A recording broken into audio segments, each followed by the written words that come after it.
what we've got here is failure to communicate. And now stepping in, the man that will mispronounce your name but get the fight right. The guy that will pinpoint exactly how it finishes, but still degen out, Nick the Egli! What's up, everybody? Welcome back to the Donttap podcast. We took a little break last week. You know, it was a little bit of a dumpster diving card. We had some issues running back at our little office here, and just between Calum and I, and we just need to take a break to, regroup, get back on the right step. Overall, it was a good week, though, man. Another profitable card. That's what we aim here to do. It's been a little bit trickier now. I'm sure a lot of cappers are feeling it just the same with these dumpster diving events, not getting quite the name value. You're getting chalky lines on favorites that really shouldn't be favored quite as they are. And, last couple of weeks, been a little bit of parlay killers, but it is what it is. We saw Jessica Andrade do what Jessica Andrade does last week. Good for her, man. It's a good finish. I don't think anybody saw that first round submission coming. You saw two Canadians. Calum and I are both Canadian, and it's good to see them come out and do work. Once again, I don't think anybody would have expected that submission in the Jordan Wright fight, but it's MMA. This is what you get yourself into. The unexpected happened. We saw Lando Venata get pantsed while getting choked out. This shit happens. It's weird. It's a weird night all around for MMA. You watch Bellator, you saw Cyborg's Pullman tits pop out. It's just a weird event, man. You get too many events in one weekend, you can have some greasy shit happen. But as you can tell, riding solo this week. I don't got my partner here to talk shit back and forth with me, so we'll keep it short and sweet. Gonna run down some fights, go through the best betting angles, best things that I see. This card's a little bit of a step up, and then we got the pay-per-view the following week. So, we're back on an upwards progression, and hopefully we can get away from these dumpster diving trap spotty cards. We got PFL going on tonight, so by the time the shit drops, that'll be all said and done. But, things are picking up. We're starting to get more events and good things coming our way. So let's dive right into this card. In the main event, you got Rob Font versus Marlon Vera. This is a fight for anybody, man. Like, this is the type of fight you want to get your fucking grandmother sit down and watch. This shit's going to be an all fucking banger. This is a fight for the fans. It's always good whenever you got this type of headliner, especially on a fight night, man, because y'all going to be screaming at your screen whenever this shit goes down. You look at Rob Font. Rob Font's definitely the type of guy where you can say he has the better strength of schedule in this. He's fought the likes of Cody Garbrandt. He's fought in the likes of Jose Aldo, although he lost that fight by unanimous decision. Didn't necessarily look the greatest in that fight, but for all you don't know, man, Jose Aldo's never lost to anybody that hasn't been either a title contender or in the top 5. So there's nothing wrong with that. Prior to that, he beat Marlon Moraes, who was recently retired, and Ricky Simone. Me personally, I do have some questions whenever it comes to Rob Font. I think I've personally seen some gas tank issues with him going later in the rounds. The fact that he wasn't able to get Cody Garbrandt out of there is also a little bit suspect to me, considering, no offense to Cody, a swift gust of wind seems to be able to take the guy's chin these days. So it's a little bit suspect now. Now, if you look at Marlon Vera, I can say kind of the same comparisons. Calum and I were both on Frank Yeager in his last fight, and I would have to check the official scorecards, but on my official scorecards, I had Frankie winning 3 of those rounds before he got KO'd. Prior to that, he has a win over Davey Grant, and ironically enough, a loss to Jose Aldo. You go back and watch both these fights, honestly think that Marlon Vera looked a little bit better against Jose Aldo. I think the issue that you have with Marlon Vera is the fact that he takes a little bit to get going. The guy seems to be very slow on the gas in the first round. He's never been in a 5-round fight, so it's hard to say how he's going to look going down the stretch. But if you watch any of his fights, he looks a lot better in the second and the third round as opposed to the first. So I think a 5-round fight honestly favors him. I spent 3 hours listening to this guy talk on Joe Rogan's podcast. Like, he's a very intelligent dude. He's very aware of what he's doing. And this guy is 100% for his family. And this fight, man, I think I have to side with the slight dog on this. I think Rob Font's probably going to come out strong, but I think that whenever this fight really takes place and it really gets going into the nitty gritty of the later rounds, I think you're really going to see Marlon Vera take over. Dude's got devastating leg kicks. I think he's got a grappling advantage. And although Rob Font's got one of the cleanest jabs in the game, I really just think this fight's going to come down to Vera just kind of taking over late. You know, that being said, from a betting perspective, obviously, I don't think that betting on either one of these guys is really the smartest play, just based on the fact that this fight is going to be heavily contested. And whenever I was watching tape, I find that the most important thing in this fight's probably going to come down to the third round. Because as I said, I think you're going to have Rob Font early, and I think you're going to have Marlon Vera late. And I think the third round is going to be a real pinnacle on who's going to take over in this fight. So I think if you're going to play this fight, man, I think the over is the way to go.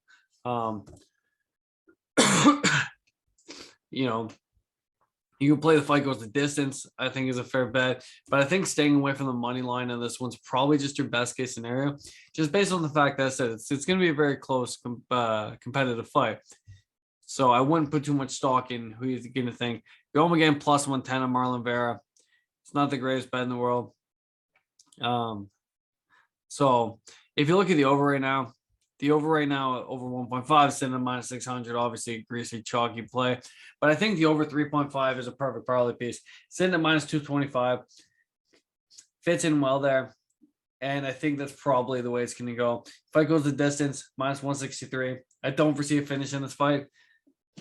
So official picks going to be Marlon Vera, plus 110. But as for me personally, I'll be betting the over 3.5 at minus 225. Moving on down the card, we got one of the OGs in the game, Andre Arlovski, going against the fat man himself, Jake Collier. I see a lot of people talking about how this is Jake Collier's time to shine. I personally disagree. I don't really think too much of Jake Collier. A lot of people are saying, oh, he's fast, he's quick. But at the end of the day, man, like Andre Arlovski's been doing this for God knows how long, you know. You're going to hear the same narrative, and you're going to hear the same thing on every single podcast, where people are like, oh, Andre Arlovski's chin. Andre Arlovski hasn't been KO'd since like 2014. Like, this isn't something we can really keep bringing up in these equations here.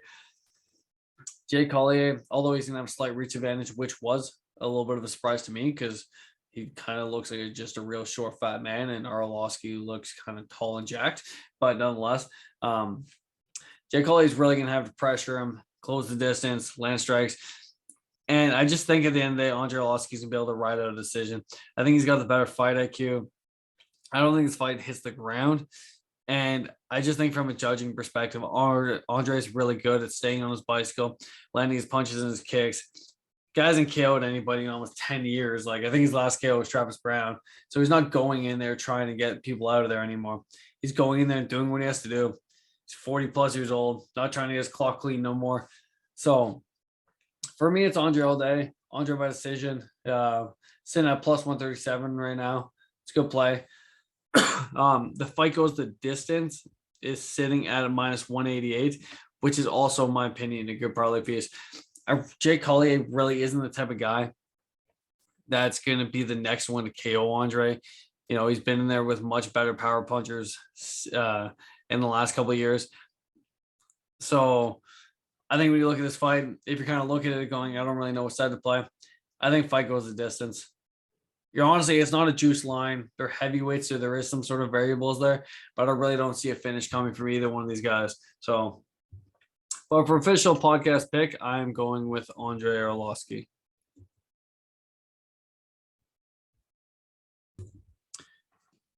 In the next fight, you got one of my favorite guys to watch fight, Andre Fili, going up against Joe Anderson Brito.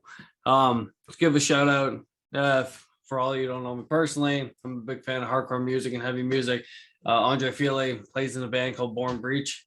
Definitely worth checking out. They're a good band. You know, keeping it alive in the scene, man. My two favorite things, man, is watching people get punched in the face and hardcore music. So whenever a guy incorporates both, I gotta love that. Back to the point on this one.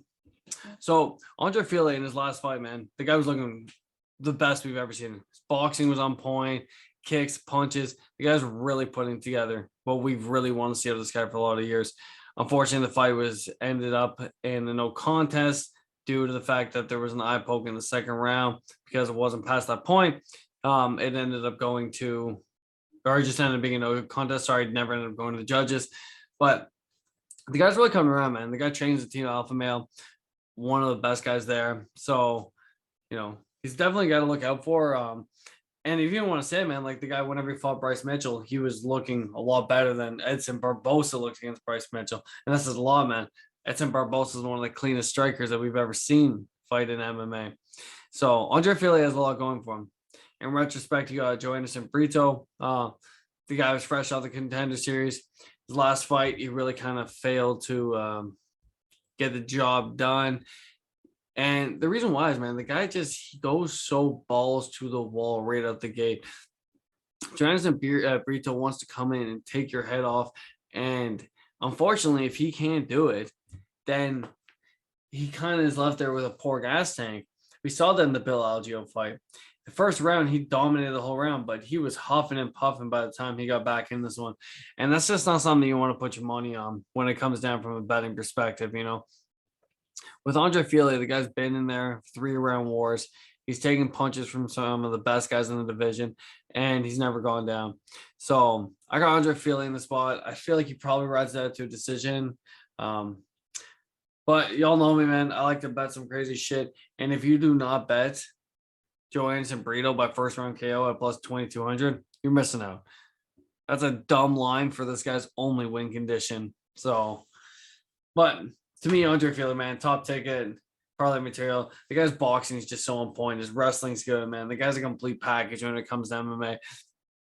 And he's not going to blow his load early like our good friend Joe Anderson Brito here.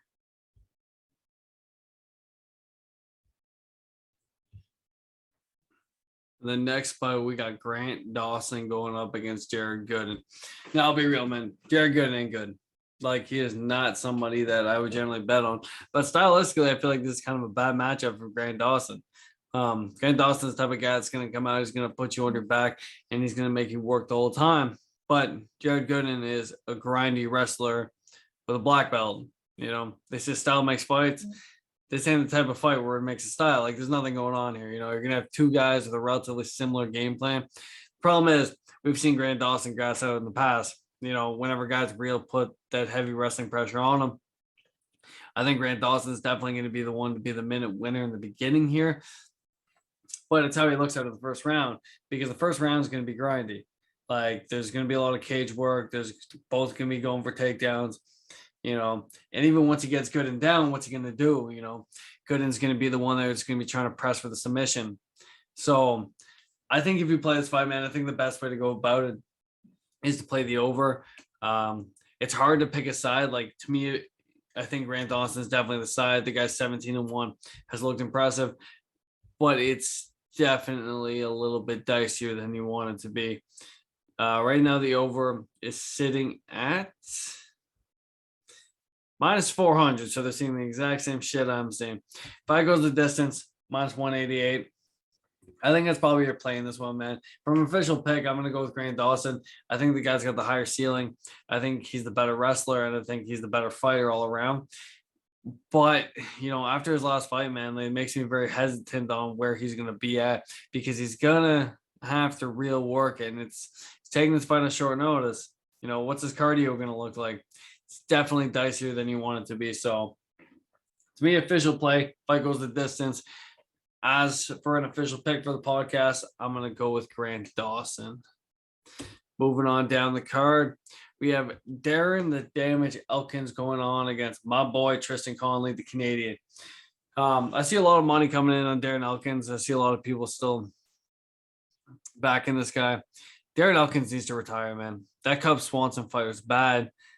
The guy real took a beating, and unfortunately, that's the story of this guy's career. Not to sit here and give some sort of sob story, but like, Darren Elkins is the type of guy, man, that's just been in so many fucking wars, and he wins fights by getting his ass kicked. But at a certain point, that catches up to you, Nobody. We've seen it with boxers, man, like where they kind of just stick around the sport too long. And the sad reality is, I think that's going to be Darren Elkins, and I think that's going to show in true colors in this fight coming up on Saturday. I even watched an interview with him this week, and I don't say the guy sounds brain dead, but like his words are like heavily slurred. Like there's definitely been some sort of like effect from the beatings that he took. And I said that Cup Swanson fight, man, the guy got schooled. You can always count on Darren Elkins to come back. Like most cappers, man, like we were big on the Derek Minner winner.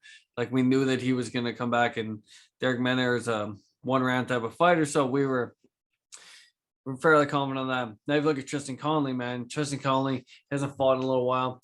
He's the guy that's most known for that fight he took with Alex Pereira on short notice, where Alex Pereira decided to do more backflips than fighting and gassed out and ended up losing the fight. Nonetheless, Tristan Connolly, I say, good Canadian guy, man. Guy's got crisp boxing, good wrestling, and he's just an all-around well-rounded fighter. He gets 14-7, but he hasn't really been in the same wars that Darren Elkins has been in. He's got good power in his punches, man, and I got to back my Canadian in the spot. I think Tristan Connolly is just going to show, like what I just said, that Darren Elkins' career is kind of coming to an end, and the damage is just taking way too much fucking damage at this point. So I'm going with Tristan Conley. Going Tristan Conley probably by KO. But at the money line pick, I think he's right now sitting at dog money. Let's break this down from that, though. Right now, yeah, Tristan Conley's sitting at a plus 137, and I think you just take the money line on this one. I think it's probably your best bet. Over 1.5, sitting at minus 350, not the worst look. Fight goes the distance. I don't think this one does. Plus 25. It's probably a fairly good read there. Moving on to the next one, we got the guy that upsets every single person, GM3 fucking Mershaw, going off against Krzysztof Jotko. Krzysztof Jotko is sitting at a minus 175 favorite, with the return on Gerald Meerschaert being a plus 150. Yeah, this one's like, this is a Gerald Meerschaert fight. Like, if you've ever broken down a Gerald Meerschaert fight, it is what it is. He's not going to win minutes, and if he wins, he's going to win by submission. So if you're on the Gerald Meerschaert line, skip the money line and jump right to submission problem. That's your best way to go about it if you were looking at him from a betting perspective. Gerald Meerschaert is the type of guy, though, man. The guy's got to take a beating to give one. Like, he's not technically sound anywhere. His wrestling isn't that good. I believe he's a black belt, and he generally pulls off these late submission wins. But on retrospect, man, Krzysztof Jotko is a decision machine. That's literally what the guy does, is he wins minutes. He barely has any finishes on his record. He doesn't come in with the expectations of finishing. And in all fairness, he's got a great takedown defense, which completely goes against the narrative that Gerald Meerschaert's going to be able to do it. Even if you look at his last fight against Misha Serkinov attempted 17 takedowns, being the much bigger guy, and only landed 5 of them. So I think Jotko's going to be able to do what Jotko does. He's going to point fight this to a decision. He probably even is going to take GM3 down at some point, laying his guard. And as I said, he's just going to be the bigger minute winner here. I don't agree that Krzysztof Jotko by decision or by KO is plus 187 and the decision's plus 210. I think the plus 210 is a steal because Krzysztof Jotko can't finish fucking anybody. So, but I'm going with Jotko all day and Jotko by decision. Moving on down one more time. Also, Bet365 right now is offering a boost for Chase Sherman, plus 2,000 to win by KO. Take it. Why not? Just do it. So, moving on down, we have Daniel De La Silva going against Francisco Figueiredo. Now, everybody knows this guy, man. This is a little figgy. Davidson Figueiredo's little brother. And this guy's been not very impressive. You know, he had his last fight against let me pull this up here. Had the last fight against my other Canadian boy who cashed big on this underdog ticket against Malcolm Gordon, man. And Malcolm Gordon came out and proved that he still wanted to be in the UFC in that fight, man. And the biggest takeaway I have with Figueiredo in this one is that he does absolutely atrocious whenever people control the dance. And that's what you're going to see here, man. Daniel De La Silva, the type of guy that's in your face, man, shooting takedowns, shooting punches, shooting kicks. Like, guy's 11-2. He's coming off a loss to Jeff Molina, but that doesn't say much, man. Jeff Molina's been looking like a good guy, man. Jeff Molina's looking up like a top perspective. Like, this guy really knows what he's doing. So, there's no harm, no foul there. It's going to be a closely contested fight. Once again, like, looking at this card, man, I'm looking at props more than I'm looking at actual money line picks. Minus 138 on Daniel De La Silva with the return on Figueiredo at a plus 110. I think this fight goes the distance is probably the best play. If fight goes the distance, minus 125. I don't really see where there'd be a finish in this fight. I think both guys aren't active enough to get it done. It's a flyweight fight. And I'm going to side with Daniel De La Silva by decision. But at the end of the day, I said I'm just playing the prop of fight goes to decision. Moving on down, we have Alexander Romanov going up against Chase Sherman. Yeah. Chase Sherman, if you guys didn't know, got this fight after getting cut from the UFC and was offered a 4-fight deal to take this fight with a massive pay increase. That's how badly they wanted to keep Alexander Romanov on the fight card last weekend. And then Chase Sherman wasn't cleared to fight. So UFC got the short end of the stick on this one. Chase Sherman, absolutely atrocious. There's a lot of speculation going on around this guy's career because he had some real bad back knee and was looking okay. And then, ironically enough, got rid of the back knee, clear sign of steroids, and started looking a lot shittier than he once did. Alexander Romanov on the other position. I'm not high on him like everybody is. Everybody thinks this guy's going to be the next heavyweight champion. I personally disagree with this. You know, that Juan Ospina fight is one that just fucking rings bells in my ears because he took it down that fight. That wasn't that bad of a foul. He could have easily continued that fight, and he wanted out because Juan Ospina was starting to do work on him. And I don't think he would have got out of that third round. So Alexander Romanov's not the type of guy I ever want to put my money on. That being said, the line right now is sitting at minus 2,600. He should easily dismantle Chase Sherman, as much as I don't think he's the next big thing. But there's no value on this. The KO submission prop is sitting at like minus 500. Like there's nothing left. There's no juice here.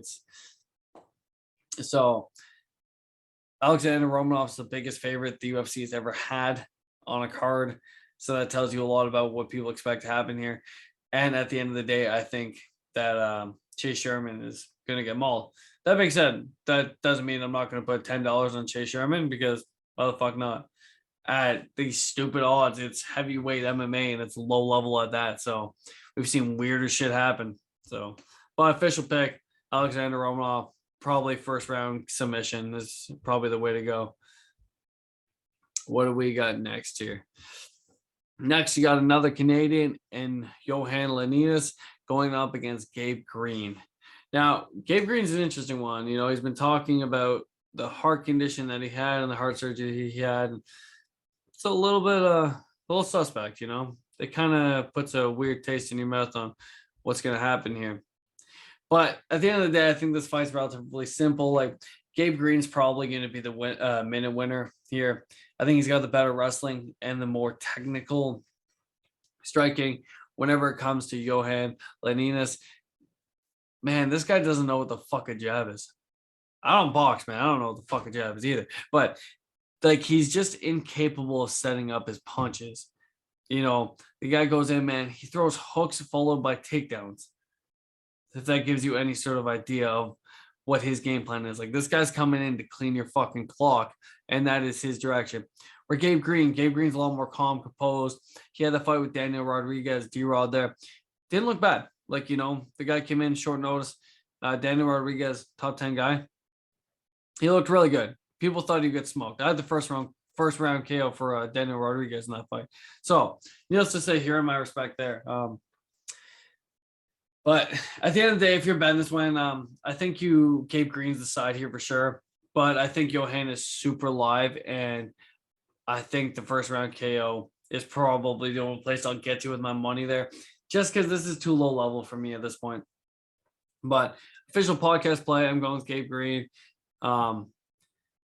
But fight doesn't go the distance. Minus 225 is probably the smarter play. Once again, I feel like these fights are a lot closer than people think they are. So I think it's easier to play the overs and unders. And that's probably where you're going to get most value on this card and not have somebody fuck up your parlay completely. Next, we got Mike Breeden going up against Anton Levy. Anton Levy kind of looked lackluster in his UFC debut. He got taken down like crazy against Rafa Garcia, which Rafa Garcia in his last fight, honestly, once again, batted against him. Guy came in, looked like a world beater. He's actually a very talented guy. I got to stop fading this dude. Anton Levy is your stereotypical like Taekwondo style fighter, wants to keep his distance, land leg kicks, jab punch, get the fuck out of the pocket. Like, he doesn't want to be in there to engage in a fist fight, you know? He's not going in there to entertain nobody. He's also been working heavily on his ground game. And in all fairness, Mike Breeden, man, like, he's a tough sell in this one. I think Anton Levy, if he comes in and shows up like we think he should, he's definitely the side here. Mike Breeden's got good KO power and apparently has real good takedown defense. Excuse me. He trains with Glory MMA Fitness with James Krause, and that's where this makes me a hard fade spot. I like Anton Levy in this fight, but James Krause, man, the guy's one of the best coaches out there. It's so hard to go against this guy. So I'm gonna go with Anton Levy in the spot, but I think Mike Breeden is also very alive. Once again, you're gonna hear me say I think a lot of these fights are going over here. I think the over is probably the best way to play it, with the over 2.5 sitting at a minus 188. Over 1.5 minus 334. Not the worst angle in the world either, especially if you're parlaying these pieces up. You're probably going to get some decent value on that. But I think Anton Levy wins, but I think we haven't seen enough from Anton Levy to really see where he is at. So, you know, it's going to be closer contested than the line may suggest in this one. I'm not going to spend very much time on this next one. And Gina Mazzani going up against Shanna Young, primarily because this is low level as fuck. Like, Gina Mazzani in her last fight looked absolutely terrible after the first round. But the first round, it was all her takedown city. But whenever she got up, man, like, she was getting pieced up by Priscilla. And she's just not somebody I really feel confident investing my money into. That being said, I also don't want to put money on Shanna Young either. You know, it's just one of these people, man. Like, this is as low level as it gets, man. Once again, I feel like Priscilla is probably the side, but I say it time and time again, I don't advise betting low level women's MMA, and it's no knock on it. It's just, at least in low-level men's MMA, the chance of somebody getting KO'd is very probable because you have one guy that's definitely going to have a striking advantage, where even in high-level women's MMA, you don't see a lot of finishes. And from a betting perspective, it makes it real hard to bet because you know this is going to the judges' scorecards. You know that it's going to be closely contested. And regardless of what ticket you have in your hand, you're probably going to be on the wrong end of it. So, official pick, I'm going to go with Gina Mazzani. I feel like she'll be able to land enough takedowns together. But Shanna Young's in this fight too. So, I bet this fight goes the distance. Last fight on the card, we have two newcomers coming in here with Izuro Tariara going up against Carlos Candelario. I like Carlos Candelario a lot in the spot, man. I think the line is wide as fuck with Carlos Candelario right now being a plus 300. You'll hear Calvin and I talk about this a lot, right? Whenever it comes down to these events, you have to look at the regional scene and who they are fighting. And with Taria, like, the Chinese regional scene is not good. You don't see a lot of guys come out of it, and you see a lot of guys get slept on the Contender Series. Like, it's just not a very good regional scene. It's no knock on him, man, but he really needs to get out there and kind of like spread his wings into like the US, into Mexico, into these areas where you really have strong regional scenes where you see a lot of talent being produced and come out from it. Carlos Candelario in his last fight against Victor Altamirano, he lost a split decision, but fuck, he looked good. You know, the guy's got great striking, great grappling, and at a plus 300 dog, I think this line is just way, way wrong. So I got Carlos in the spot, man. There is that chance that Tarja comes in and just fucking cleans his clock, but I don't foresee it happening. I think Candelario is going to be able to ride this out. I think Tarja is going to feel adversity for the first time in his career. And I think we're going to start the night off on Saturday with a big dog win. So that's it for the fights. Let's go down the shoot this quick, man. I got Marlon Vera in the main event. Over 3.5 is the play. I got Andre Arlovski by decision. Fight goes the distance is probably your best play. I got Andre Fili by decision. But Johannesson Brito plus 2,200 first round KO is a play. I'm actually going to go Jared Gooden against Grant Dawson. I just feel like with this fight being short notice, Grant Dawson's going to run into issues. And the next one, I got Tristan Conley defeating Darren Elkins. I feel like Darren Elkins is just way past his prime, and we're going to see it shine through and through. Next one, I have Christoph Jocko beating Gerald Meerschaert by decision, just based on the fact that this guy's a decision machine, and I think his fight IQ is going to show. Alexander Romanov versus Chase Sherman. I really don't think I need to tell you that I'm on Romanov. Daniel De La Silva. I'm actually going to go with Little Figgy here. I think Figueiredo is just going to be able to nullify a lot of what De Silva wants to do, but this fight is 100% going to a decision, and I feel like it's going to be close. Next one, I think Gabe Green is the side in the next one, but that's a Johan Lanines. You got to play that first round KO, man. Like, that's his win condition, and this is low level as it gets, man. So you got to play to people's strengths. Mike Breeden versus Tom Levy. I'm going to side with Tom Levy and hope the fact that he actually comes in and, you know, shows people what we expect to see from him. Gina Mazzani against Shayna Young. Gina Mazzani, but no confidence at all in this low-level women's MMA. And for the first fight of the night, I'm going with Carlos Candelario to beat Terraria. Appreciate everybody for listening. This is the Donttap podcast. If anyone wants to go, we have a Facebook group. We also have the JBW Sports group, the UFC group. It's there on Facebook. We got a group chat, man. If anybody wants to come in, join, talk some shit, and break down some fights with us, man. We all want to make money. It's what we aim here to do. It's hard on these low-level MMA cards, so, you know. What we've got here is failure to communicate. Hey, I'm UFC President Dana White, and you're in the ring with Callum McGregor.